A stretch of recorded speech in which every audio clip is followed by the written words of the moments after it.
ప్రభు అయిన యేసు క్రీస్తు నామంలో మహిమగల సంఘం తరపున మీ అందరికీ నా హృదయపూర్వక ధన్యవాదాలు తెలియజేస్తున్నాను. హల్లెలూయా. బాగున్నారమ్మా? బాగున్నారా?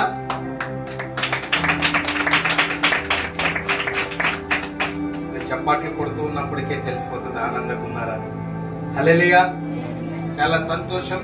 ఎప్పుడు మీరు ఇలా ఉండాలని నేను కోరుకుంటూ ఉన్నాను. సహోదరి సహోదరుడా, మన బైబిల్ ఎవరి కోసం అండి? బైబిల్ ఎవరి కోసం? మనందరి కోసం. మన చరిత్రలు, మన జీవిత చరిత్ర ఈ గ్రంథంలో రాయబడి ఉంది. ఈ చరిత్ర గురించి మీరు వినాలని ఆశ ఉంటే ఒకసారి క్లాస్ కొడతారా? హల్లెలూయా.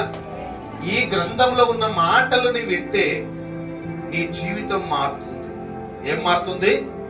జీవితం మారుతుంది. నీ బ్రతుకు మారుతుంది. అలాంటి స్థితిలో దేవుడు ఖచ్చితంగా క్రైస్తవుడు ఎలా ఉండాలి, నా ఇష్టమైన బిడ్డలు ఎలా ఉండాలి, ఎలా ఉంటే పరలోకాన్ని చేరుతారు, ఎలాంటి పనులు చేస్తే నేనుండే స్థలంలో వాళ్ళను ఉండులాగను చేయుదును అని లేఖనాలు విన్నాను. బైబిల్ గ్రంథములో ప్రశ్నించబడిన ఆలోచనలు ఏమో చెప్తున్నాయంటే, మనం క్రైస్తవులు ఎలా ఉండాలి అని, మనము ఆశలు దీవెనలు ఎందుకు మనకు రావడం లేదు అనే విషయాలు మీతో నేను పంచుకోవాలనే ఆశపడుతూ ఉన్నాను. ప్రార్థన చేస్తూ ఉన్నా, బాగుంది. సహవాసంలోకి వస్తున్నా, బాగుంది. మనకి ఏ లక్షణాలు ఉండాలి? తల్లిదండ్రులు ఉన్నారు, తల్లిదండ్రుల లక్షణాలు ఉండాలి. వేరే వాళ్ళ ఆలోచనలు చేయాలంటే తల్లిదండ్రుల లక్షణాలు వచ్చేయాలి వాళ్ళకి, పిల్లలకు. అవునా? మళ్ళీ మనము దేవుని బిడ్డలము, ఎవరి లక్షణాలు ఉండాలి? మాలో దేవుని లక్షణాలు కలిగి ఉండాలి. మరి అలా ఉన్నామా లేదా చూద్దామా? బైబుల్ చూద్దామా? చూద్దాం. చూడండి, పరిశుద్ధ గ్రంథంలో నుండి పాత గ్రంథం, కొత్త గ్రంథం, ఇది పరిశుద్ధ గ్రంథం అని లేఖనాలు సెలవిస్తున్నాయి. పాత గ్రంథానికి మీరు వచ్చినట్లయితే సామెతలు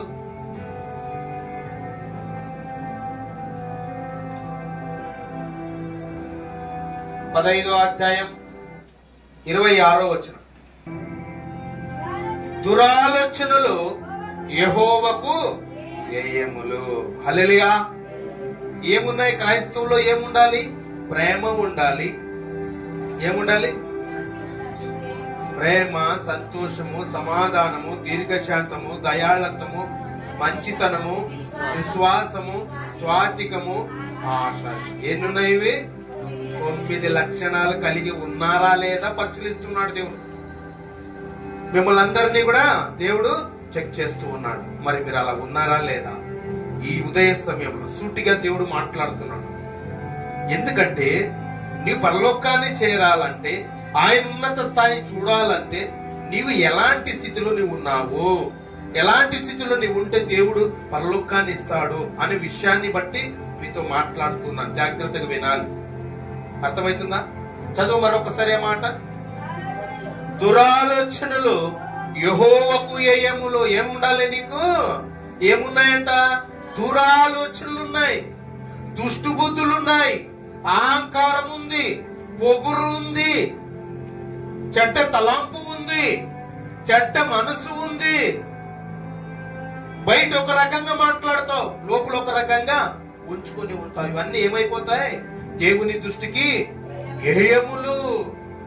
చెడుతనంగా కనిపిస్తుంది నీ హృదయము, చెడ్డవాడిగా కనిపిస్తూ ఉన్నావు. దేవునికి ఇష్టమైన వాడుగా నీవు ఈ లోకంలో జీవించమని లేఖనాలు సెలవిస్తున్నాయి.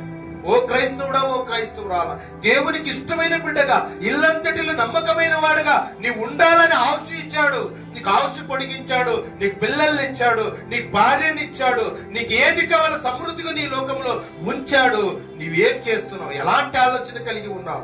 ఎలాంటి బ్రతుకులో ఉన్నావు? ఎలాంటి స్థితిలో నువ్వు ఉన్నావు? ఎక్కడికి నీవు వెళ్తూ ఉన్నావు? చూద్దాం మరొకసారి చదువు. దురాలోచనలు యెహోవాకు వ్యయములంట. దయాగల, జాగ్రత్త వినాలి, దయాగల మాటలు ఆయన దృష్టికి, ఎవరి దృష్టికి? దేవుని దృష్టికి. చపాట్లు కొట్టు. ఎంత చక్కటి మాట చూడండి. దేవుని దృష్టి కంట పవిత్రములు. దయగల మాటలు క్రైస్తవుడు మాట్లాడాలి, ప్రేమ కలిగిన మాటలు మాట్లాడాలి, హృదయం నిండిన దాన్ని పెట్టుకుని మాట్లాడతాన్ని లేఖనాలు సెలవిస్తున్నాయి. మరి ఏమి నింపుకున్నావు? ఈ ఉదయ సమయంలో సూటిగా మీ తండ్రితో మాట్లాడుతున్నాడు. పగవాడు లెక్కలేని ముద్దులు పెట్టును, నిజమైన స్నేహితుడిని హృదయమును గాయపరచు. నిజమైన స్నేహితుడు మన కన్న తండ్రి. అందుకే మిమ్మల్ని రేపుతూ ఉన్నాడు. మిమ్మల్ని నొచ్చుకున్నా, నువ్వు బాగుపడినా, నువ్వు బాధపడినా బాగుపడడానికి దేవుడు ఆ కృప చూపుతున్నాడు, ఖండిస్తున్నాడు, గద్దిస్తున్నాడు. నీ ప్రేమతో స్వీకరించి నీ హృదయాల మార్పును ఈ రోజు తీసుకుని రావాలని దేవుడు, పరిశుద్ధాత్మ దేవుడు కోరుతూ ఉన్నాడు. సహోదరి సహోదరుడా, అలాంటి స్థితిలో నువ్వు ఉన్నట్టయితే దేవునికి విరుద్ధంగా నీ బ్రతుకొద్దు సహోదరుడా, బతుకొద్దు సహోదరి. ఎలా ఉండాలంట? దయగల మాటలు ఆయన దృష్టికి పవిత్రంగా జీవించు. నీ మాట ఎప్పుడు మాట్లాడిన ప్రేమపు మాటలు, క్రీస్తు మహిమకరంగా మాటలు, దేవునికి నచ్చిన మాటలు, ఇతరులకు కూడా నచ్చే రీతిగా నీవుంటే ఏమైతుంది? నీకు మంచి పేరు కూడా నీకు వస్తుంది. మంచి అబ్బాయి పద్ధతిగా మాట్లాడతాడు. ఆయన మాట వింటుంటే ఇంకా కొద్ది చెప్పు విందామా అనిపిస్తుంది. ఆయన మాటలు ఎంత ఆశ్చర్యమేస్తూ ఉంది. ప్రభువుని నమ్ముకున్నాడేమో, అప్పుడే క్రైస్తవుడా కాదా తెలిసిపోతుంది ఆ మాటల్లో. అర్థమవుతుందా? అర్థమవుతుందండి. దయగల మాటలు మానవునికి ఉండాలని లేఖనాలు. అందుకే ఆ దయగల మాటలు లేదు కాబట్టి, హృదయాలోచన చెడ్డగా నింపుకున్నావు కాబట్టి నీకు ఆశీస్సులు రావడం లేదు, ఆయన కృప రావడం లేదు. నీవు అవి అన్నిటిని ఏం చేయాలి? నీవు ఖాళీ చెయ్యాలి, ఖాళీ చెయ్యాలి. ఈ హృదయమును ఖాళీ చెయ్యాలి. ఒక మెమరీ కార్డు, ఎన్నోసార్లు మీకు వాక్యం చెప్పాను. మెమరీ కార్డు ఉంది కదండి, పాటలు వినడానికి ఈడియాలు ఎక్కించుకుంటాం. దాంట్లో ఫుల్ ఉంటే ఎక్కుతుందా? ఎక్కుతుందమ్మా? ఎక్కదు. దాన్ని ఏం చేయాలి? డిలీట్ చేయాలి. ఆ చెడ్డవి డిలీట్ చేయి, చెడ్డ తలంపులు రిలీజ్ చేయి. ఎందుకంటే దాన్ని నింపుకున్నాడు నీవే కాబట్టి నీవే పోయి ఖాళీ చేసుకున్నాయినా. ఎవరు నింపుకున్నారు? మీరే నింపుకున్నారు. చెడ్డ తలంపులు మీరే నింపుకున్నారు, చెడ్డ ఆలోచనలు మీరే నింపుకున్నారు. కక్షాలు, భేదాలు, హాస్యాలు, అల్లరితో కూడిన ఆటపాటలన్నీ కూడా హృదయంలో నింపుకున్నావు కాబట్టి నీవే ఖాళీ చేసుకుంటే మళ్ళా నేను నీ హృదయంలోకి ఆహ్వానిస్తే, అది చూసేవా, నువ్వు ఆహ్వానిస్తే మాత్రమే నేను రాగలను, గాని నువ్వు ఆహ్వానించలేకపోతే నేను ఎలా వస్తును? 12వ అధ్యాయం 20వ వచనం.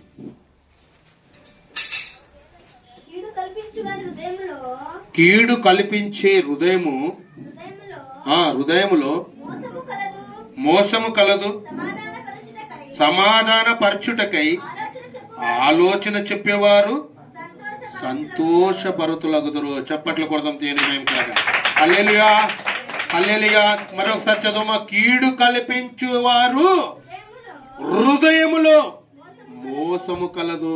గుర్తించాలి క్రైస్తవుడా. ఎవరు సత్య స్వరూపులు నడిపించే ఆత్మ ఏదో, భ్రమపరిచే ఆత్మ ఏదో నీవు పరిశీలించి పరిశోధన చేసుకో, నువ్వు చెక్ చేసుకో. ఎవరు మంచి మాటలు చెప్తూ ఉన్నారు, ఎవరు నా స్నేహితులుగా నేను నమ్ముచూ ఉన్నాను, వారు చెప్పే మాటలు ఏంటి అని గ్రహించాలంటే ఏముండాలి? నీకు జ్ఞానం ఉండాలి, తెలివి ఉండాలి, బుద్ధి ఉండాలి. నీవు తెలుసుకోవాల్సిన విషయాలు చాలా దేవుడు సూటిగా మీ అందరితో మాట్లాడుతున్నా. మరొకసారి చదువునన్నా. కీడు కల్పించే హృదయములంట మోసకరము కలదు. వాళ్ళలో ఏముందట? మోసముంది, కీడుంది. మనటి రోజు చూసావా వాళ్ళ హృదయంలో ఏముందంటమా? కీడు కల్పించేవారు హృదయములో మోసకరము కలదు. మోసాన్ని మీరు గుర్తించాలి. అది తెలివి అంటారు, జ్ఞానం అంటారు, అది బుద్ధి అంటారు. నువ్వు తెలుసుకోవాలి, సత్యాన్ని తెలుసుకోవాలి. నీవు తెలుసుకున్నప్పుడు దేవుడు సూటిగా మీ అందరితో మాట్లాడుతున్నాడు. మరి ఏంటి ప్రభువా ఆ మోసకరమైనది అన్నావు? మరి కింద వచ్చేసరికి ఏమంట? సమాధాన పరచుటకై ఆలోచన చెప్పువారు సంతోషభరితులగుదురు. చూసావా, వారేమంట? సమాధాన పరచుటకై ఆలోచన చెప్పేవారు. ఇప్పుడు ఎవరైనా ఏమైనా గొడవ పడ్డారనుకోండి, మన కుటుంబంలో గొడవ పడ్డారనుకో, లేదా మన సంఘంలో గొడవ పడ్డారనుకో, మనం ఏం చేయాలంటే మనం వెళ్ళి వాళ్ళకి సమాధానపరచాలి. మనం వాళ్ళకి సమాధానపరచాలి. సమాధానపరిచిన వారికి ఏమంట, సమాధానపరచుడు వారికి ఆలోచనలు చెప్పువారు సంతోషపరుతులగురు. సంతోషం ఎవరికి వస్తుందంట? విన్నవారికి ప్లస్ దేవునికి. దేవునికి కూడా నా బిడ్డలు బాధల్లో ఉన్నప్పుడు ఓదార్చేవారు, నా బిడ్డలు వెళ్ళి ఓదార్చారని చెప్పి ఆయన కూడా ముఖ్యంగా ఆయన మొట్టమొదటిగా సంతోషించే వ్యక్తి అయి ఉంటున్నాడు. అర్థమవుతున్నాయా మాటలు? అర్థమవుతున్నాయమ్మా? మరి సమాధానపరచువారంట.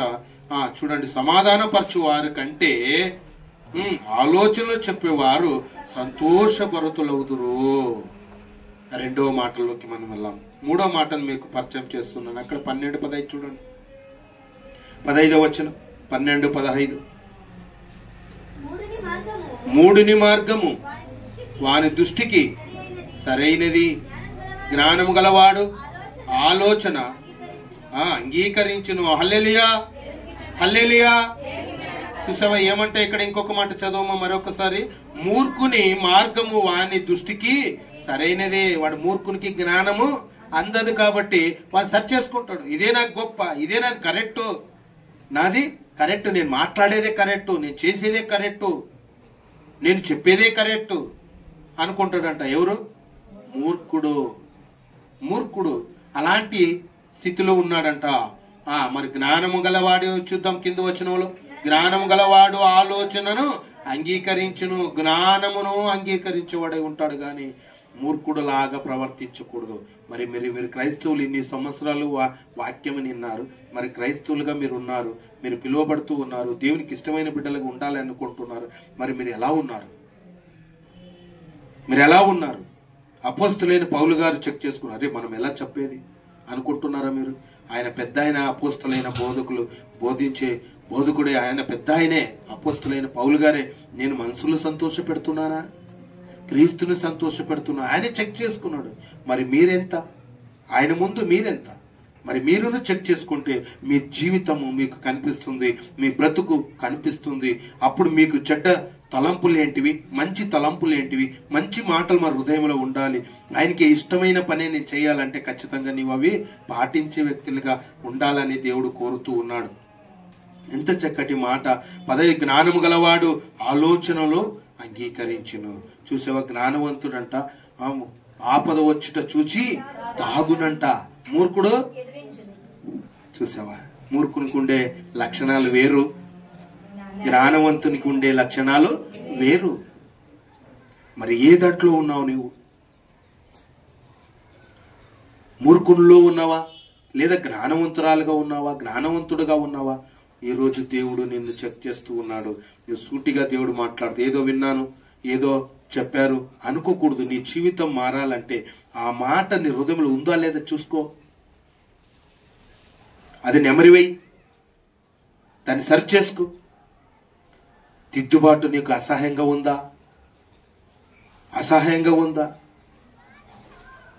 నీ పాపాలు, నీ అపరాధములు, నీ మాట్లాడిన మాటలు, చెడ్డ మాటలు, దుర్భాష మాటలు ఒప్పుకొని విడిచిపెట్టిన వాడు వర్ధిల్లును. హల్లెలూయా, చప్పట్లు కొడదాం. నీ వర్ధిల్లాలంటే ఏం చేయాలి? నువ్వు విడిచిపెట్టాలి. నీవు ఒప్పుకోవాలి, విడిచిపెట్టాలి. ఒప్పుకోవాలి, విడిచిపెట్టాలి. ఒప్పుకున్నప్పుడు విడిచిపెట్టాలి. ఏమండి? ఒప్పుకున్నప్పుడు ఏం చేయాలా? విడిచిపెట్టాలి. మళ్ళీ మళ్ళీ నీవు మాట్లాడడానికి వీల్లేదు.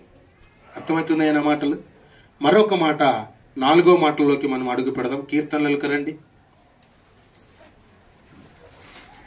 119వ అధ్యాయం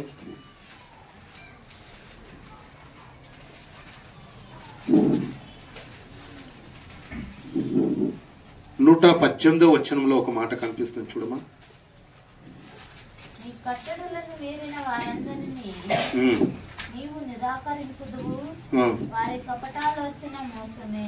హల్లెలూయా. ఏమంట? వాళ్ళ కపట ఆలోచనలు మోసమే. చూసావా, మోసకరమైన వారు ఉన్నారు ఇక్కడ, జ్ఞానవంతులు ఇక్కడ ఉన్నారు. మరి నీవు ఎక్కడ ఉన్నావో నేను ఈరోజు సూటిగా దేవుడు మీతో మాట్లాడుతున్నాడు. సహోదరి సహోదరుడా, ఇవి ఎందుకంటే ఎవరి గురించో చెప్పుకొని వెళ్తే దేవుడు నీకు అర్థం కావాలని దేవుడు ఎందుకో పరిశుద్ధాత్మ దేవుడు ఏదో వాక్యాన్ని నేను చెప్పాలనుకున్నాను, కానీ ఇక్కడికి వచ్చిన తర్వాత పరిశుద్ధాత్మ దేవుడు నా బిడ్డలకి ఇది బోధించు, ఇది చెప్పుమని దేవుడు బయలుపరిచాడు. కాబట్టి ఈ మాట యెహోవా మాటలు అనుకొని నువ్వు స్వీకరించాలని మనవి చేస్తూ ఉన్నాను.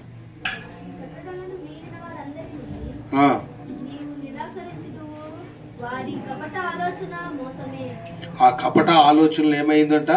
మోసకరము, దేవునికి యెహోములు, దేవునికి విరుద్ధంగా బ్రతికొద్దు అని లేఖనాలు సెలవిస్తూ ఉన్నాయి. సహోదరి సహోదరుడా, ఎంత చక్కటి మాటలు మనతో మాట్లాడుతున్నాడు. అక్కడే ఇంకొక మాట చూద్దాం, చూడండి. ఏప్రిల్కి రండి, కొత్త గ్రంథం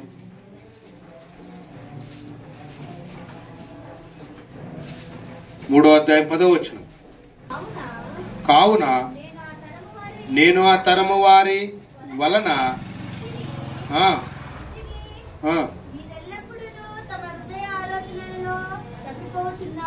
హల్లెలూయా. ఏమైందంట? ఎల్లప్పుడు అంట ఏమైందంట? హృదయ ఆలోచనలు తప్పిపోతూ ఉన్నారు. చూసావా? తప్పిపోతూ ఉన్నారు. హృదయ ఆలోచనలు ఏమై ఉన్నాయంట? తప్పిపోతున్నారు. తప్పుపోతూ ఉన్నారు. జాగ్రత్త చేసుకోండి అని పరిశుద్ధ ఆత్మ దేవుడు సత్యస్వరూపం నడిపించే ఆత్మ మనలో నడిపిస్తూ ఉన్నాడండి. ఆ మాటలు చక్కగా నువ్వు వినాలి. అంత తన హృదయము ఆలోచనలనంట తప్పిపోచున్నారు. నా మార్గములను తెలుసుకొనలేదు. హల్లెలూయా. నా మార్గములో తెలుసుకోవడం లేదు, పరలోకం వైపు చూడడం లేదు, నా మార్గం వైపు నువ్వు తిరగడం లేదు. ఎందుకంటే జ్ఞానము మూర్ఖునికి అందదు కాబట్టి. ఆ సత్యము తెలియకపోతూ ఉంది. ఆ సత్యాన్ని వైపు చూడలేక ఈ కళ్ళు ఏమైపోయాయంట? మంద దృష్టి కలగజేసి, గుడ్డితనం కలగజేసి. అందుకే వానికి కనబడడం లేదు, ఆయన మార్గము తెలియడం లేదు, ఆయన సత్యాన్ని తెలుసుకోవడం లేదు, నిత్య జీవమును తెలుసుకోవడం లేదు. ఏమైందంటే వాళ్ళ హృదయమును, తమ హృదయములో ఆలోచనలు తప్పిపోచున్నారు. నా మార్గములను తెలుసుకొనలేకపోయారు. తెలుసుకుంటురా? చూసావా? ఆయన మార్గాన్ని విడిచిపెట్టి బ్రతకడము సాధ్యమండి? సాధ్యమేనా? చూసావా? ఇంకా మేలు చేస్తూ ఉన్నాడు. ఇంకా ఆయన ఈ వాక్యం ద్వారా గద్దిస్తున్నాడు. ఎందుకంటే ఆ గద్దింపునకు లోబడి సరైన మార్గంలో, నా మార్గంలో నీవు నిలబడతావని, నాకు సాక్షిగా నిలబడతావని, ఆయన ఉద్దేశం నెరవేరుస్తావని ఆయన ఆలోచన కలిగిన వ్యక్తి అయి ఉన్నాడు. కాబట్టి నీకు ఆయుష్షు పొడిగిస్తాడు, ఆరోగ్యం ఇస్తాడు, ఐశ్వర్యాన్ని ఇస్తాడు, అన్ని ఇస్తాడు. ఎప్పుడు ఇస్తాడు? ఆయన సమయమును, ఆయన ఆజ్ఞలు, ఆయన మాటలు నీ హృదయంలో ఉన్నప్పుడు. హృదయంలో ఉంటే సరిపోతాయా? పాటిస్తే సరిపోతుందా? మహిమకరంగా ఉండాలి, అందరికి మాదిరిగా ఉండాలి, ఆయన చెప్పిన పనులు చేయాలి. చెప్పిన పని చేసిన వానికి జీతం ఉన్నట్టుగా మన పరలోకం దేవుడు ఇస్తాడు. నీకు ఈ సమస్తం ఈ లోకంలో ఏది తక్కువ కాకున్నట్టుగా నేను చూసుకుంటాడు దేవుడు. అందుకే నా మార్గమును తెలుసుకునలే లేదు, నా మార్గము తెలుసుకునడం లేదు, తెలియదు. చూసావా? ఎంత చక్కటి మాట. మరొక మాట యోహాను సువార్తకు రండి. అక్కడ మీకు తొందరగా వెళ్తూ ఉన్నాను. యోహాను సువార్త 12వ అధ్యాయం 11వ వచనం.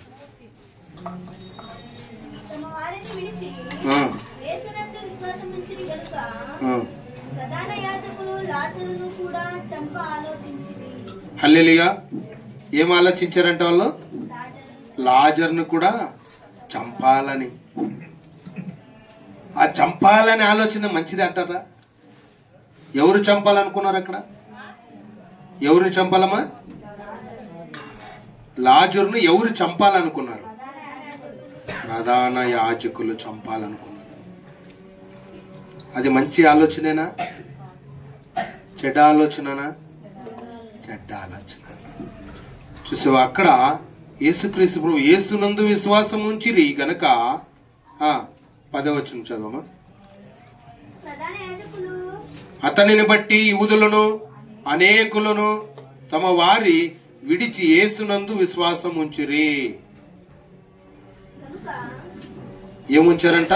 వాళ్ళందరూ ఏమైపోయారంట? యూదులు అనేకులు తమ వారిని విడిచి యేసునందు విశ్వాసం ఉంచిరి. అక్కడ యేసుక్రీస్తు ప్రభునందు విశ్వాసం ఉంచారు. ఎవరు ఉంచారు? అక్కడ యూదులు ఉంచారు. యూదులు ఏం ఆలోచన కలిగారు? లాజరుని కూడా చంపాలని. అర్థమైతేనే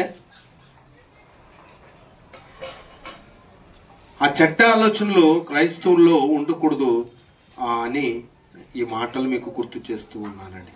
మరి అక్కడ చెడ్డ తలంపు యూదుల్లో ఉన్ని యేసుక్రీస్తు ప్రభుని అక్కడ విశ్వసించినట్టుగా మనం చూస్తూ ఉన్నాం. అక్కడే రండి, కీర్తనలోకి రండి. కీర్తనలో 1వ అధ్యాయం 1వ వచనం చదువుమా. దుష్టుడు ఆలోచనలు చెప్పున నడవక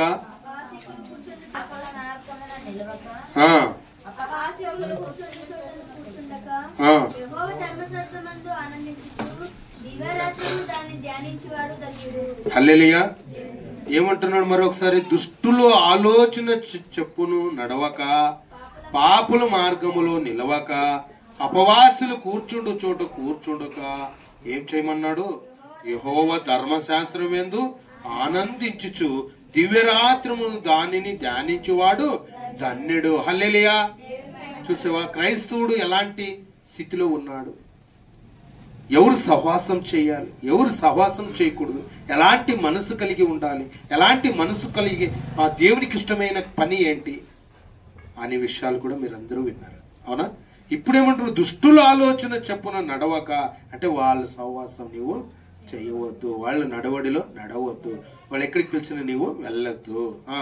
పాపుల మార్గములో నిలవక, పాపాత్ములు, దుర్మార్గులు, వ్యభిచారులు, లోబులు వీళ్ళందరూ ఉన్నారు కదండి ప్రపంచంలో. ఉన్నారా లేదా?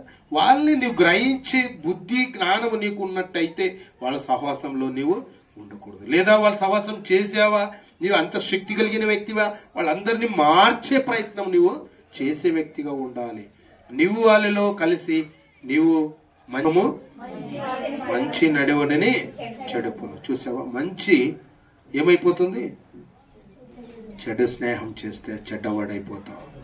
అర్థమవుతుందే? అలాగే యెహోవా ధర్మశాస్త్రం యందు ఆనందించుచు దివ్యరాత్రము దానిని ధ్యానించువాడు ధన్యుడు. ధన్యుడు. 2వ సమూయేలు 15వ అధ్యాయం 31వ వచనం. అంతలో ఒకడు వచ్చి అంశలో చేసిన కుట్రలో అహీతోపెలు చేరి ఉన్నాడని దావీదుకు తెలియచేయగా, దావీదు యెహోవా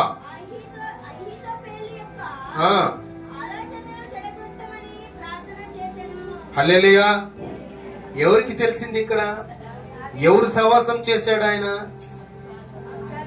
అంశలోము అహీతోపెలును. ఏం చేశాడంట? అంశంతో అతనితో కలిసి కుట్రలో చేరి ఉన్నాడు. అది ఎవరికి తెలిసింది? దావీదుకి తెలిసింది. దావీదు ఎలాంటి ప్రార్థన చేస్తున్నాడో తండ్రికి చూద్దాం. దావీదు యెహోవా ఆలోచనలో యొక్క చెడగొట్టమని ప్రార్థన చేశాను. వారిని దుష్ట సంగతం చేయకున్నట్టుగా దేవునికి ప్రార్థన చేశాడు. అంటే ఈయనకి జ్ఞానం ఉంది కాబట్టి ఈయన ప్రార్థన చేశాడు. మరి అంశలంతో కలిసిన వ్యక్తి ఎవరైనా? అహీతోపెలు. ఆయనైతే జ్ఞానం ఉందా, తెలివి ఉందా, బుద్ధి ఉందా? లేదు. కాబట్టి ఆయనతో కలిసిపోయాడు. మరి దావీదుకు తెలిసిన వెంటనే దావీదు ఏం ప్రార్థన చేశాడు? ఆయన నుండి ఆయన సక్సెస్ చెయ్యొద్దు, ఆయన స్నేహం మంచిది కాదు, చెడ్డ స్నేహం అనేది గుర్తెరిగాను, దేవుని జ్ఞానము లేదు, బొత్తిగా చెడిపోయాడు అంశలోము, అందుకొరకు నీవు అతనితో స్నేహం చేయవద్దని దాన్ని చెడుగొట్టు ప్రభు అని ప్రార్థన చేశాడు. చూసావా ఎంత గొప్ప మాటను మనకు తెలియజేస్తున్నాడు. అక్కడే చూద్దాం, చూడండి కీర్తనలో 28వ అధ్యాయం చూడం. 28వ అధ్యాయం 3వ వచనం. భక్తిహీనులు పాపము చేయు వారిని నీవు లాగివేయునట్లు నన్ను లాగివేయము. వారు దుష్టాలోచన హృదయములలో ఉంచుకొని తమ పొరుగు వారితో సమాధానముగా మాటలాడుదురు. చూసావా ఏముందట వాళ్ళ మనసులో? దుష్టాలోచనలు ఉన్నాయి. ఆ హృదయములో ఉంచుకొనెను తమ పొరుగు వారితో సమాధానముగా మాట్లాడుదురు. చూసావా, కక్షలున్నాయి, భేదాలున్నాయి, అసూయలున్నాయి, కుట్రాలున్నాయి, వాని ఏదో చేయాలని చెప్పి అలా ఉన్నాయి మనసులో. కానీ బయట వాళ్ళ దగ్గర ఎలా మాట్లాడుతున్నారంట? సమాధానం. చాలా మంచుడు, మంచిది అంటుంటారు చూడండి. ఏమండి, ఎప్పుడైనా కానీ పొగిడే వాళ్ళని నమ్మకూడదు అంటారు. అవునా? పొగిడే వాళ్ళని పొగిడే వాళ్ళే వాళ్ళకి ఇష్టం అనమాట. చాలా మంది పొగుడుతలు ఉన్నాయి కదా, అవి చాలా డేంజర్, చాలా డేంజర్. ఇక్కడేమంటున్నారు? లక్షణాలు కలిగి ఉన్నారు. దేవుడు సూటిగా అందరితో మాట్లాడుతున్నాడు. లోపల అంతరంగం ఎరిగిన వాడు నేను. ఆయనకు అన్ని తెలుసు. నీలో ఏమున్నాయో తెలుసు. ప్రపంచంలో ఏ హృదయాలు ఏమున్నాయో అన్ని కూడా ఆయనకి తెలుసు. అందుకే చెప్తున్నాడు, వాళ్ళు లోపల ఏం పెట్టుకున్నారో చెప్తున్నాడు, బయట ఏం మాట్లాడుతున్నారో చెప్తూ ఉన్నాడు. దేవుడు ఎంత గొప్ప దేవుడు అండి, గొప్ప. నువ్వు తెలుసుకోవాల్సిన విషయాలు. మరి క్రైస్తవులై ఉన్నారు మీరు, మరి అలా ఉన్నారా? అలా ఉంటే ఈరోజే నీ నోటితో ఒప్పుకొని విడిచిపెడితే దేవుడు బహుగా నీ కుటుంబాన్ని ఆస్వాదించిన గాక. అందుకే నీకు ఆశ్రదలు రావు, అందుకే దీవెనలు రావు, అందుకే నీ చేసే పనులు, చేసే ఉద్యోగము, చేసే ప్రయత్నములు అన్నిటిని కూడా సఫలము కాదని లేఖనాలు తేల్చి చెప్పేస్తున్నాడు దేవుడు. ఎంత? 33:10 చదువునా? అన్ని జనుల ఆలోచనలను యెహోవా వ్యర్థపరచును, జనుల యోచనలను ఆయన నిష్ఫలముగా చెయ్యును. హల్లెలూయా.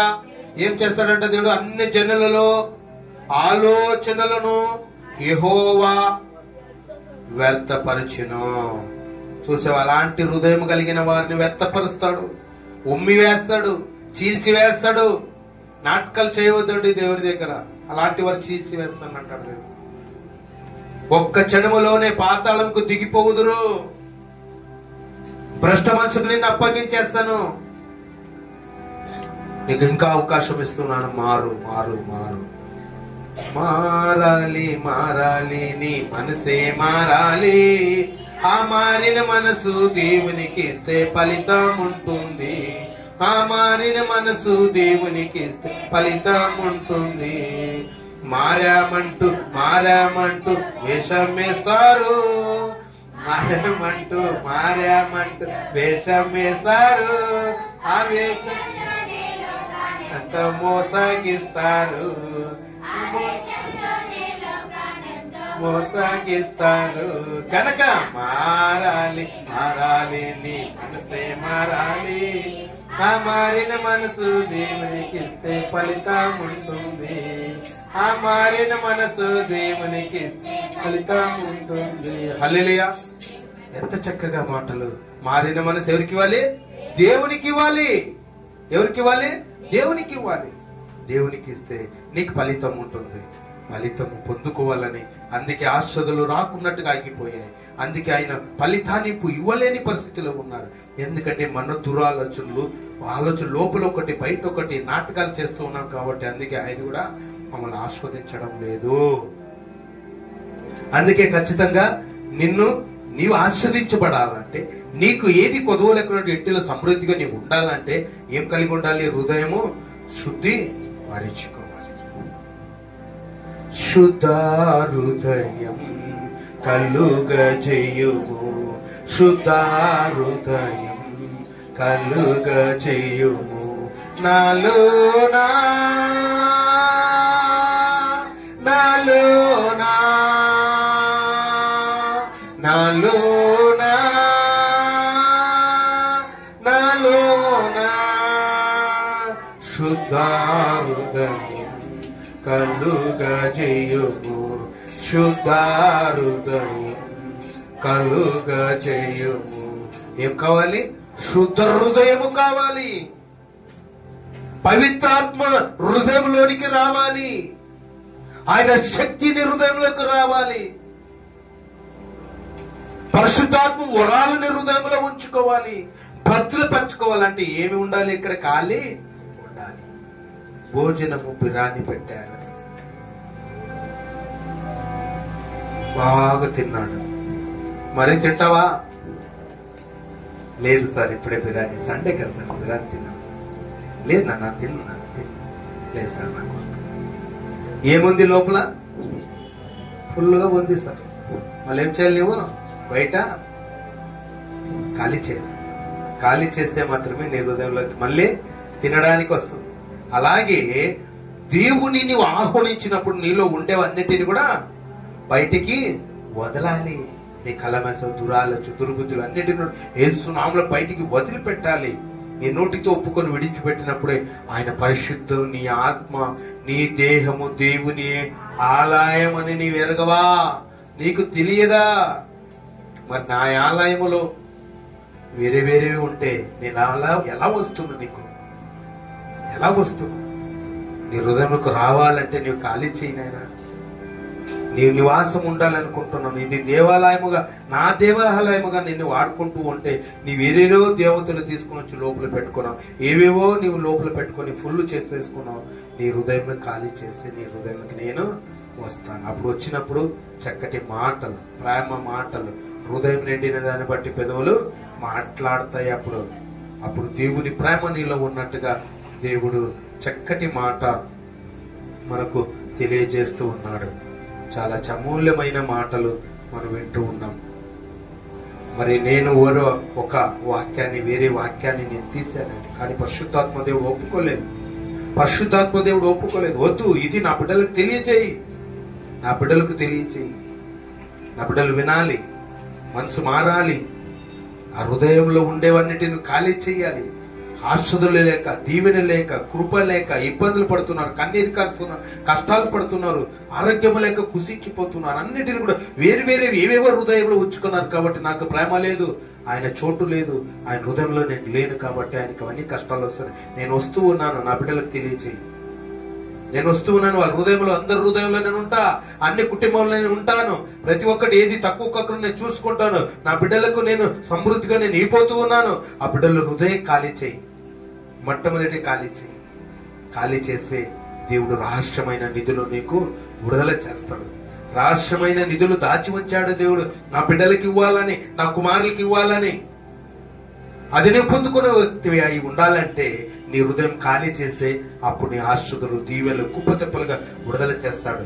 సహోదరి, సహోదరుడు, కాబట్టి మీ అందరితో నేను పంచుకున్నాను. ఇంతటితో దేవుడు వాక్యాన్ని దీవించి బలపరచును గాక. ఆమేన్.